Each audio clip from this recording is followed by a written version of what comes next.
Com uma adesão tão elevada, acredita que os professores estão aqui a dar uma lição ao Governo? Sim, eu acho que hoje a lição que os professores estão a dar é uma lição ao Governo e uma lição a um Ministro, que é Ministro há 6 anos, ou melhor, que é governante do Ministério da Educação há 6 anos, portanto não precisou de estudar dossiês, mas que não esteve disponível para discutirmos aquele que seria o protocolo negocial, como nós propusemos, para identificar problemas, para poder progressivamente, faseadamente, ao longo da legislatura, ver como é que os resolvíamos, podendo ter já algum sinal neste Orçamento de Estado. O Ministro recusou, andou sempre a adiar. E até é curioso que estamos a falar de um Governo que tem no seu programa a discussão e a celebração, digamos assim, de um pacto para a educação, para pacificar o setor, mas depois um simples protocolo negocial não quer fazer. Portanto, a hipocrisia deve acabar. E aquilo que nós temos que ter são, de facto, medidas concretas que estimem os que cá estão para que não vão embora e que, por outro lado, atraiam os que abandonaram e atraiam os jovens para virem para a profissão. E isso passa por valorizar a carreira. Não é uma nova carreira, nem uma carreira a pagar mais. Estamos a falar apenas em cumprir a carreira, mais nada. O tempo de serviço a ser contado integralmente. Os salários não podem continuar ano após ano a valerem cada vez menos, aliás, como todos os portugueses. E agora uma nova discriminação absolutamente inaceitável. É que desde 1986 que a carreira docente, devido às habilitações académicas e ao grau académico, é equiparada, está em paridade com os técnicos superiores. O Governo anunciou a valorização, e muito bem, da carreira dos técnicos superiores, com um aumento até extraordinário de 104 euros, e no dia 9 vai ter uma reunião para negociar a valorização dessa carreira. Estamos completamente de acordo com essa necessidade. O que não estamos de acordo é que os professores percam, ao fim de 36 anos, a paridade com uma carreira de pessoas que estão habilitadas tal como os professores. Desculpe interromper, gostava de perceber os níveis de adesão à greve. Sei que nos dizia há pouco aqui que foram uns bons números. Sim. Pode recordar-nos, por favor? Sim, posso dizer que, por exemplo, no pré-escolar e primeiro ciclo, a maioria das escolas estão encerradas e que a adesão ultrapassa os 90% no pré-escolar e primeiro ciclo, e que também no segundo, terceiro ciclo e secundário os níveis de adesão estão muito acima do que tem sido, do que foram as últimas greves antes da pandemia, e portanto nós calculamos que de uma forma geral esta greve tem uma adesão superior a 80%, o que significa uma resposta tremenda dos professores e eu diria também uma grande lição que se está a dar a um governo que maltrata os professores, que desrespeita os professores e que não tem em conta que esta é uma profissão decisiva para o futuro do país. Das mais de 850 escolas, quantas encerraram no dia de hoje? Tinha essa informação há Sim. pouco, num papel essencial que tinha Sim, aqui já de dados que já nos chegaram, eu quero dizer que nós não conseguimos ainda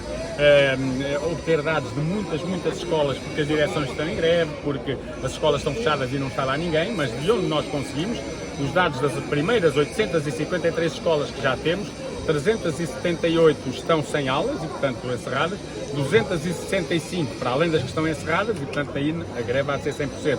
Estão abertas, mas com 100% de adesão, 265, e a restantes 50 têm mais de 50% de adesão. Ficou surpreendido com estes dados? Não, nós quando marcámos esta greve foi precisamente porque tínhamos a certeza que havia uma insatisfação enorme nos professores e marcámos-la em convergência com mais 8 organizações sindicais, precisamente porque todos sentimos, porque andamos nas escolas, que a insatisfação dos professores, que a indignação perante afirmações perfeitamente insultuosas, como por exemplo deixar a ideia na opinião pública, insinuar que os professores andam a meter baixas, que até já existe um padrão de baixas fraudulentas. O Sr. Ministro tem dúvidas, cria juntas médicas, mas não vai adiando a criação das juntas para poder repetir o discurso de que os professores estão de baixa, mas não devem. Não? Sublinhou aqui há pouco o apoio dos pais e encarregados de educação. Sim. Que receberam ao dia de hoje. Que palavras é que foram recebendo esses professores? Foi muito importante. Nós estivemos a distribuir uma carta à comunidade educativa e ao país, à porta das escolas,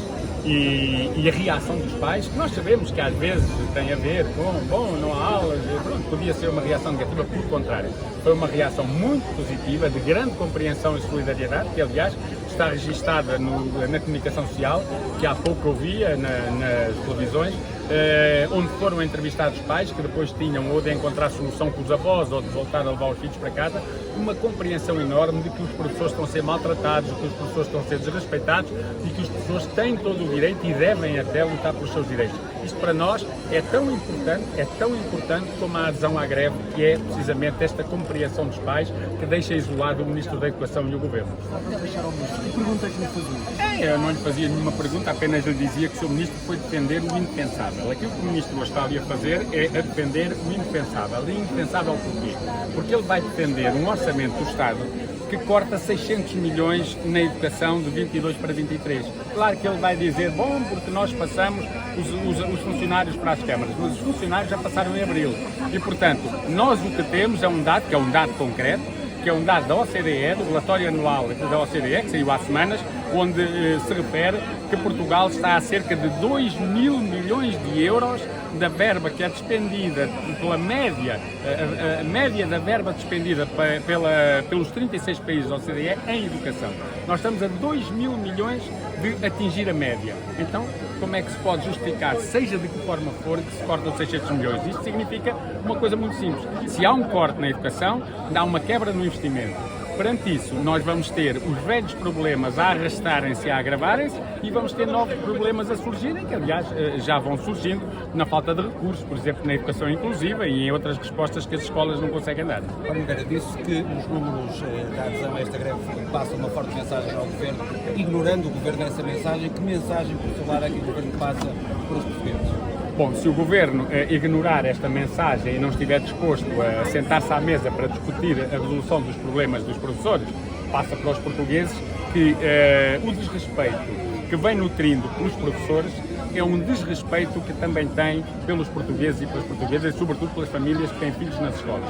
Porque, como disse, quando nós começamos a ter cada vez mais professores ou pessoas que não são professores profissionalizados a dar aulas, quando nós começamos a ter as escolas com dificuldades para dar resposta a todas as necessidades que existem, isto não significa só maltratar os professores, significa dar uma má resposta aos alunos e uma má resposta às famílias. Este em primeiro lugar. Por outro lado, significa que, afinal, o Dr. António Costa, que tem vindo a dizer que, embora tenha maioria absoluta, não é por isso que vai deixar de dialogar, isso não é verdade, porque, na verdade, está em cima da sua maioria absoluta, que transformou em pedestal para poder passar por cima dos problemas, neste caso dos professores, como de outros trabalhadores também. E porque aquilo que nós temos, de facto, é tido uma disponibilidade completa, absoluta e a todo o tempo de negociar com o Ministério da Educação. E o Ministério da Educação tem tido, sobre as matérias, estas que são importantes, resolver os problemas dos professores, uma indisponibilidade completa. Nós tínhamos que ter discutido, antes do Orçamento do Estado, o que é que o Orçamento podia prever para resolver os problemas. Ou então que nos convencessem, justificando, porque é que não podia prever coisa nenhuma. O Ministro da Educação foi como se não houvesse professores, não houvesse organizações sindicais e não estivéssemos em vias de ir agora a aprovar ou discutir e depois eventualmente aprovar o Orçamento do Estado. Portanto, ainda é tempo de nós podermos sentarmos à mesa e até vermos como se pode corrigir alguns aspectos do Orçamento do Estado, não é para resolver os problemas das pessoas no próximo ano, é para dar um sinal e começar a dar respostas a esses problemas. Se isso não acontecer, aí a luta continua e com os dados que nós hoje temos de adesão à greve, o que eu posso garantir, e já conversámos entre as organizações sindicais, é que hoje não foi o dia da luta, hoje foi o primeiro dia da luta, porque na verdade nós vamos nos sentar e vamos decidir e definir outras ações muito próximas, porque qualquer dia nós, deixando aposentar aqueles que já estão à beira disso e portanto já não vão desistir precocemente da profissão, um dia destes não há professores qualificados, porque as pessoas não querem. O Ministro gosta de dizer 18% dos professores estão no topo da carreira. Isso nem é grande coisa, até é um mau sinal, é sinal que a profissão está muito envelhecida. Mas o que é que ele não acrescenta? É que, no entanto, 73% dos professores já não conseguiram sequer chegar ao último escalão da carreira pelo tempo de serviço que lhes está a ser roubado. E mais, que também é importante, quando nos tiram o tempo de serviço e os professores não chegam ao topo, não é só o problema imediato de se ganhar abaixo daquilo que se deve, é o problema de futuro das pensões. Significa que as pessoas estão a descontar para a aposentação abaixo do que deviam e quando se aposentarem vão ter que fazer qualquer coisa para poderem subsistir, porque as suas pensões vão ser muito reduzidas. Tendo em conta estes cortes que enunciou, esta falta de negociações com o Governo, acredita que a profissão está a ser desvalorizada de alguma forma ou descredibilizada? A negociação. Sim, claro. O Sr. Ministro fez uma negociação, entre aspas, sobre a mobilidade por doença para dizer que era como ele queria e, portanto, ficaram 3 mil professores fora da mobilidade por doença e agora quer fazer uma negociação, também entre aspas, que começa dia 8, sobre o regime de concurso para transferir o recrutamento de professores, ou de boa parte dos professores, para os diretores.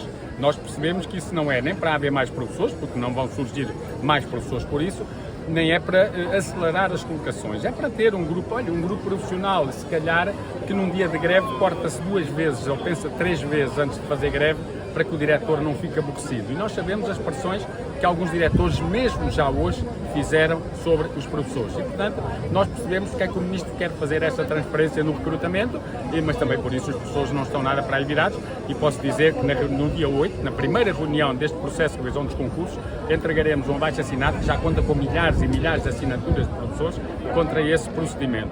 Esperamos que, de facto, o Ministério use a negociação para dialogar, use a negociação para resolver problemas e não simule a negociação para fazer o que bem lhe apetece, ainda que contra aquilo que seria natural que acontecesse, que era encontrar um equilíbrio entre as posições do Ministério e as posições sindicais. Eu não estou a dizer que a negociação tem que acabar com a nossa opinião, mas também não pode acabar sem a nossa opinião e, portanto, deve sempre encontrar um ponto de equilíbrio entre o que a tutela, mas também os docentes pretendem.